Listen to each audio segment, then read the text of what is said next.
All right, everybody, hello. You've made it. You've made it to the end of this playlist. You've made it to the end of this class.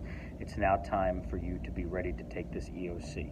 And I'm here to tell you that there are 5 things that you could do to make sure that you do an amazing job in this EOC coming up in the next couple of days here. So, first thing you should do is you should study, okay?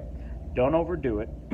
If you don't know something today, you're probably not going to know it all that much better tomorrow. If you don't know anything today, well, then you should maybe go ahead and rewatch these videos. But if something is truly not clear to you right now, you can look at your notes and you can study it and work your way through, but don't stress yourself, okay?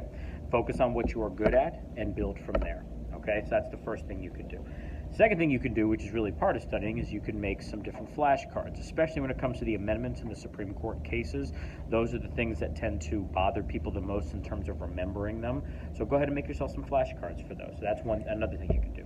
A third thing you can do is watch all the videos in the playlist. I don't know where the playlist is relative to the screen, but you can watch more of the videos. And what I would do is I would take out my notes, my mega review notes, and I would have those open with me while I watch the videos so that I can read what's in the notes while listening to the video and connect the dots that way. So that's 3 things you could do.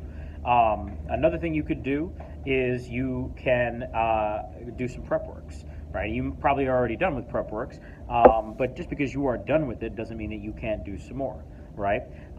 So maybe there's a topic that you want a little bit more practice on. Prep works is filled with practice questions. You can do those things. Another thing you definitely need to do is you definitely need to get a good night's sleep. Don't stay up until 2 or 3 in the morning and come into this school building at 8 o'clock being all tired. That's not going to be the best version of yourself. The best version of yourself is someone who is well rested, who has eaten some breakfast, which is another thing you need to do.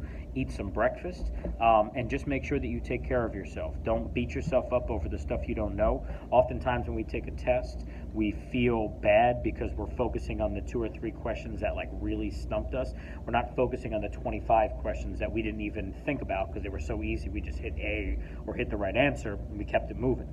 You're fixating on the 2 or 3 questions that you didn't understand.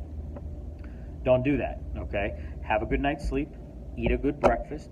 Come to the breakfast club that we're doing here at the school the day of the test at 6 in the morning. I'll have donuts, I'll have juice, I'll have coffee for you. We'll review together. And if you do all of these things, if you study, you make them flashcards, you do prep works, you watch these explainer videos, you get a good night's sleep, and you come to the breakfast club and eat some breakfast with us while we study, you will no longer have 5 fingers that are just normal. You will assemble these 5 things and you will all of a sudden have the infinity gauntlet of awesomeness when it comes to the civics. You know what they say, getting a 5 in the EOC is just as easy as snapping your fingers. Good luck.